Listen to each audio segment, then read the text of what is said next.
అందరికీ నమస్తే. ఎలా ఉన్నారు? నేను మీ అమర్సాయి. ఈరోజు మా వారు వాళ్ళ ఫ్రెండ్ని రైల్వే స్టేషన్లో డ్రాప్ చేయడానికి వెళ్ళారు. డ్రాప్ చేసి వస్తూ వస్తూ ఈరోజు సండే గురు పౌర్ణమి కదా, నాన్ వెజ్ తినలేదు. 12 దాటితే మండే వచ్చేసిందని నా కోసం ఫుడ్ కోర్ట్ నుంచి బిర్యానీ తీసుకొచ్చారు.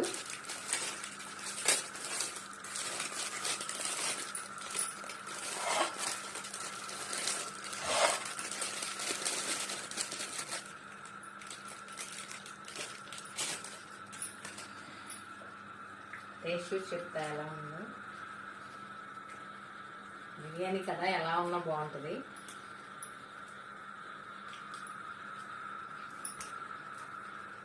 బాగుందండి.